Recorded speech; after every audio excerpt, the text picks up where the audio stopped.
Alright guys, today is day one of growing out this world record, soon to be, largemouth bass in my fish basement. As you can see, he's a little bit of a tiny guy right now. He's got plenty of growing to do, but trust me guys, he's going to get huge. He's absolutely ferocious, eating everything in sight. These are some live blackworms going in right here. He's already eaten twice today, and he's still going to take it like a champ. If you guys want to follow the journey of him becoming a world record bass, be sure to follow RayQuatics23 for daily updates. Alright guys, we're back with day 2 of growing a world record bass. You see this guy's absolutely ready for food. We're going to hit him with the live blackworms again, and boom, he's getting them. Going absolutely crazy for him. This is day 2 of feeding him every single day live foods until he hits a world record. I've been starting off with the blackworms, mosquito larvae, all sorts of little tiny live foods. As you can see, this guy goes crazy for it, letting the blackworms fall down to the bottom there, because maybe they'll start living in there and he will eat them later, guys. This guy's an absolute pig. Watch as he just snipes the last one right there. Boom. Completely great. And then look at him after eating. This is him post blackworm diet here. Absolutely disgustingly fat.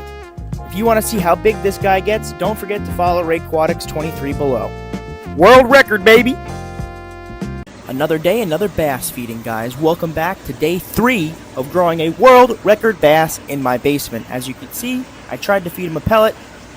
Almost went for the pellet, honestly. I was kind of impressed, but still, no, he wants them live. So, we gotta go to the blackworm farm. This is my live blackworm culture. Just gonna mix around a little syringe here, and boom, look at that, full of wonderful blackworms. Wonderful. I recently picked up this wonderful blackworm feeder here, so we're gonna try this out with our little bass guy today, just so they don't get all lost on the bottom and he gets more bang for the buck.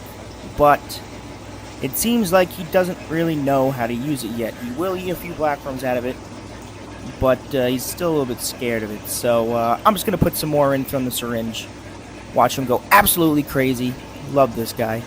It's crazy to see, you know, during the day, he really looks pretty skinny, and then I'll give him a big feeding, and then he just gets massively fat at the end of it all. So if you want to continue to follow this little bass's journey, don't forget to follow RayQuatics23. World record, baby! Alrighty guys, welcome back to day number 4 of growing a world record bass in my basement. Today is very special. We're going to be starting off by going outside to the mosquito bucket. Oh yeah. And now that we've got some live mosquito larvae, we're going to be dumping all that in here and seeing how our little bass friend reacts. And of course, we got to hit him with the live blackworms. As you can see, bro is learning. He now uses this blackworm feeder like an absolute champion, going crazy with it. They're learning every day. They grow up so fast, guys. But yeah, if you want to follow the journey of this little bass becoming a world record bass in my basement, be sure to follow RayQuatics23. Day 5, everyone. Give it up for day 5 of growing out a world record largemouth bass in my basement. Today I've got a very special episode for you guys, because if you look outside, we had a frog spawn. These are tadpoles for the gray tree frogs that are native around here. And honestly, I'm quite excited for the frog army that's going to happen once these guys grow up. But unfortunately, or fortunately, we did have to sacrifice one of these guys to the bass. You see, there's a little bit of mosquito larvae in there too, so I'm just going to take a little scoopy scoop right here. I've got one tadpole and a few mosquito larvae, and we're going to have to sacrifice a little bit of tadpole action to Mr. Bass here. As you see, ready? Boom! Gone. Now we've got it. Tadpole, bass, it's all good. Gotta give them some blackworms too, just to keep them nice and fat. If you guys want to keep being updated on this little bass, be sure to follow my profile, RayQuatics23. Alright everyone, it's day 6 of growing out a world record bass. Almost a week, and you know what that means. At 7 days, we're going to be upgrading this guy's tank. So, if you take a look, yesterday I was busy putting this 20-gallon long plumbing it into my little pond system. I've got this fancy goldfish in here right now just testing it out for me. But this little 20 long that's plumbed into my pond is going to be the bass's new home. After a week, he's going to be living outside, so we got to fatten him up plenty before then, giving him some more live blackworms just for now. Look at all that I kind of put in a little too much, but he's still going to eat all of them. Going to go absolutely crazy here with it. Look at this guy going absolutely insane. We got a little snail friend eating with it too. But yeah, he finished all those blackworms, and you could see he's got a little cut for it.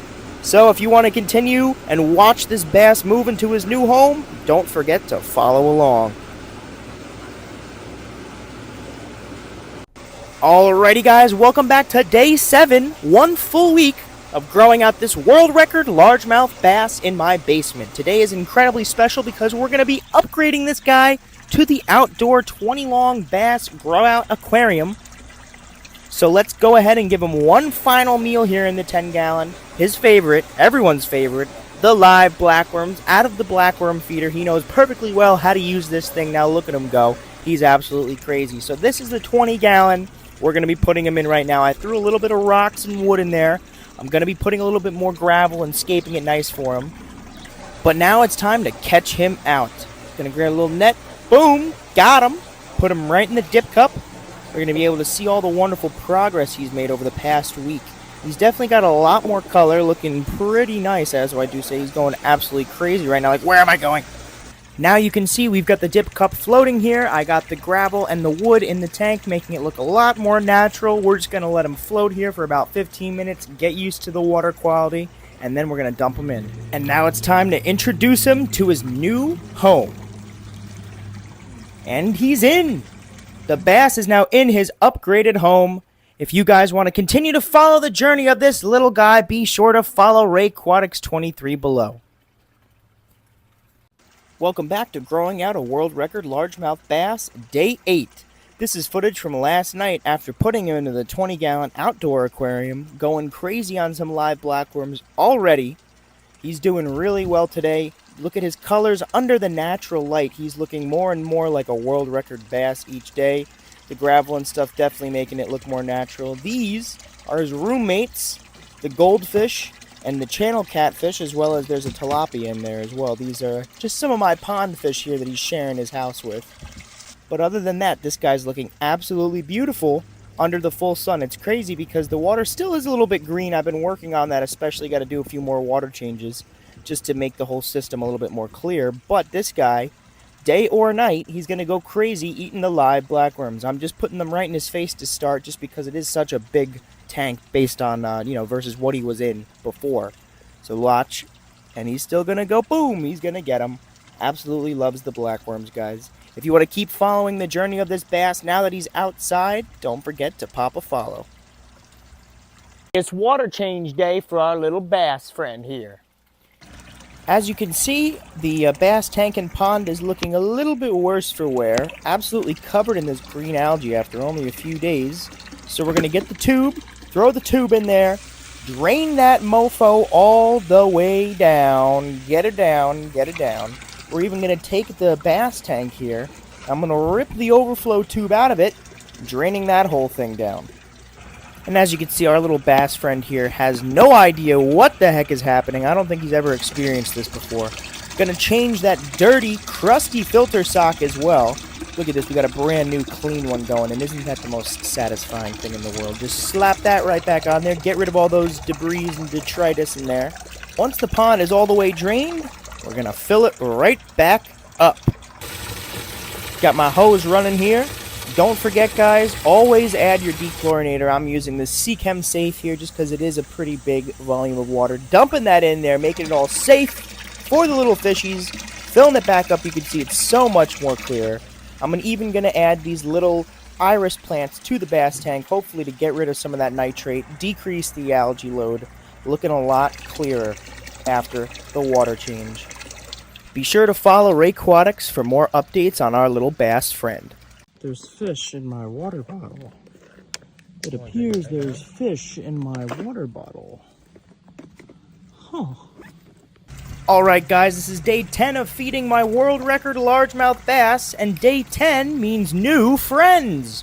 We're putting this little minnow guy that I found in a lake right with this largemouth bass to see if they will be friends, or if he will be food. I'm also going to put some live blackworms in there just to entice him on this hot summer's day, see if he'll go after the blackworms before he goes after the little fish. And we can see our little fishy friend is settling in just nicely here, finding a little house in the Java moss. Little does he know that there's a bass in here with him. There he comes, looking absolutely beautiful in the full sun of the summer. And now that we've had this guy for a total of 10 days, I think it's time we give him a name. I've seen some suggestions already in the comments, but if you think you have a wonderful name for our little bass friend here, please drop it in the comments below. Lazy kitty. Lazy kitty.